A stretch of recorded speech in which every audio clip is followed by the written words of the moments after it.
Kavumu libéré. Juste 10 heures. Juste 10 heures, Kavumu libéré.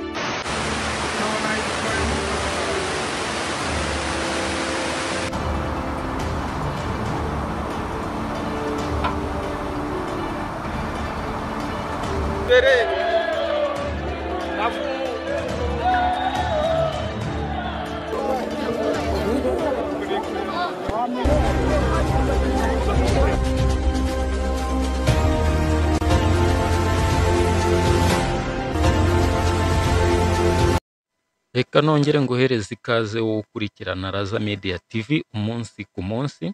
Uyu ni umwanya turebera hamwe amakuru abagezweho muri ako kanya. Kuri ino nshuro rero mu gihe u Rwanda rwasozaga icyumweru cy'icyunamo, aho rwibukaga abaturage bishwe muri jenoside yakorewe abatutsi mu 1994, umutwe w'ihuriro ry'inyeshyamba rya Wazalendo ryo ryaje kongera kugaba ibitero mu bice byagenzurwaga n'umutwe wa M23 Alliance Fleuve Congo, aho uyu mutwe waje kugabwaho ibitero mu buryo butunguranye.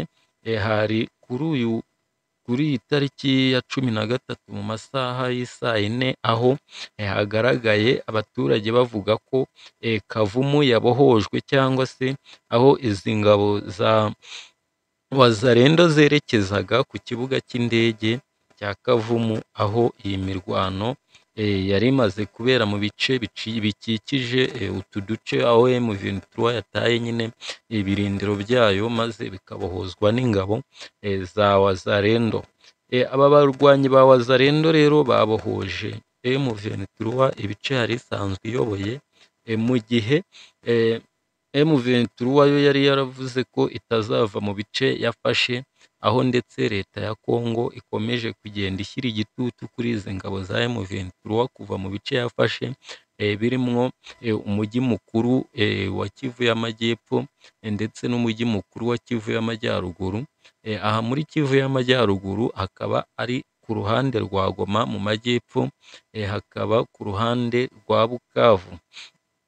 Izi ngabo rero za Wazalendo zikomeje kugenda zigaba biriya bitero, aho nyine zatangiye mu bice bya Karehe, aho zarwanye n'ingabo za M23 bakaza kuba bahunga ibice bari bayoboye, cyangwa se aho bari barafashe bakaba barataye ibirindiro byabo, maze hakinjirwa n'ingabo za Wazalendo, aho zasahuye cyangwa se zigaruriye bimwe mu bikoresho byayifashishwaga na M23. Ibyo bikoresho birimo ingofero, imbunda ndetse n'amahema y'ingabo za M23.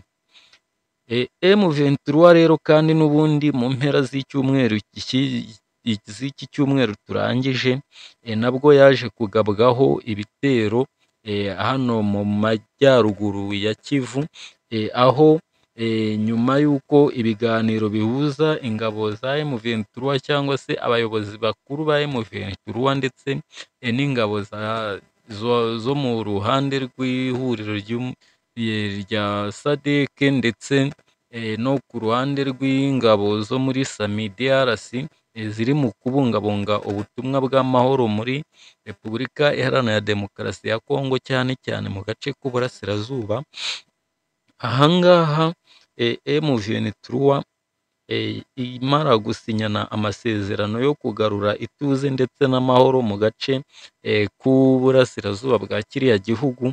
M23 amasezerano yagiranye harimo kuvana cyangwa se gutanga inzira cyangwa gusana ikibuga cy'indege cya Goma, aho hagombaga kunyuzwa ibikoresho by'ingabo za SADC ndetse n'izindi ngabo ziri mu butumwa bwo kubungabunga amahoro muri Repubulika Iharanira Demokarasi ya Kongo, muri kariya gace k'uburasirazuba. Ahangaha ayo masezerano akaba yarasinywe hagati y'ihuriro ry'ingabo za M23 Alliance Fleuve Congo hamwe n'abajenerali cyangwa se abakomando bakuru baturutse mu bihugu by'umuryango w'ubukungu bwa Afurika y'Epfo. Aha rero M23 nyuma y'uko igabweho biriya bitero, bavuze ko harimwo ubugambanyi, bukaba ari ubugambanyi bwateguwe nyuma y'uko M23 yari yemereye abakomando bo muri SADC ndetse n'abandi bari muri butumwa bwa SAMI DRC kwisanzura cyangwa se gutembera mu mujyi wa Goma n'ahandi bashaka, bityo bakaba babasha gutaha mu nkambi n'ubundi bari basanzwe bakambitsemo. Aha ngaha rero nyuma y'uko ibi bitero bigabwe hasohotse amatangazo agaragaza ko hari impungenge ndetse banatanga gasopo, bavuga y'uko ingabo za Afurika y'Epfo cyangwa se zo mu muryango wa SADC zigomba guhita zitaha igitaraganya, kandi ko batazaba bakinyuze ku kibuga cy'indege cya Goma cyangwa ngo batahane ibikoresho byabo bakoresheje icyo kibuga cy'indege. Abasesenguzi bamwe bakaba bibaza bati ese izi ngabo niziramuka koko zitashye igitaraganya, baranyura hehe cyangwa se ese baraca mu Rwanda cyangwa se u Rwanda rurongera rutange inzira yo ko izi ngabo zabasha gusohoka muri uyu mujyi wa Goma? Ese baranyura mu Rwanda n'imbunda zabo n'ibikoresho byabo biragenda gute? Akaba ari bimwe mu bikomeje kwibazwa. Rero twebwe kuri Raza Media ubwo twakoraga ubucukumbuzi ku kibazo cy'intambara yo muri Congo, twebwe hari aho twabonye bimwe mu binyamakuru cyangwa se bimwe mu binyamakuru byandikirwa mu Rwanda, harimo ibinyamakuru bigaragaza umutwe wa Wazalendo bawugereranya nk'interahamwe zo mu 1991. Aba bari abarwanyi cyangwa se nabo bari insoresore zari zarasizwe hamwe cyangwa se zari zarahamagariwe kwitabira urugamba rwategurwaga, akaba ariko nta rundi rwari urugamba rwo gutoza ingabo cyangwa se abasore cyangwa abagabo bashobora kuzifashishwa mu gihe cyo gushyira jenoside mu bikorwa. Aha ngaha rero uyu mutwe wa Wazalendo nawo uburyo ukoramwo, ni umutwe, ni abaturage bahamagariwe kurwanirira igihugu batagamijwe inyungu cyangwa guhembwa cyangwa ibindi, nyine ngo barwana bagamije kurinda igihugu, ariko byagiye bigenda bigaragara ko aho bageze hari aho batoteza ubwoko bumwe bw'abaturage, babashinja ko ari Abanyarwanda abandi bakabita Abatutsi.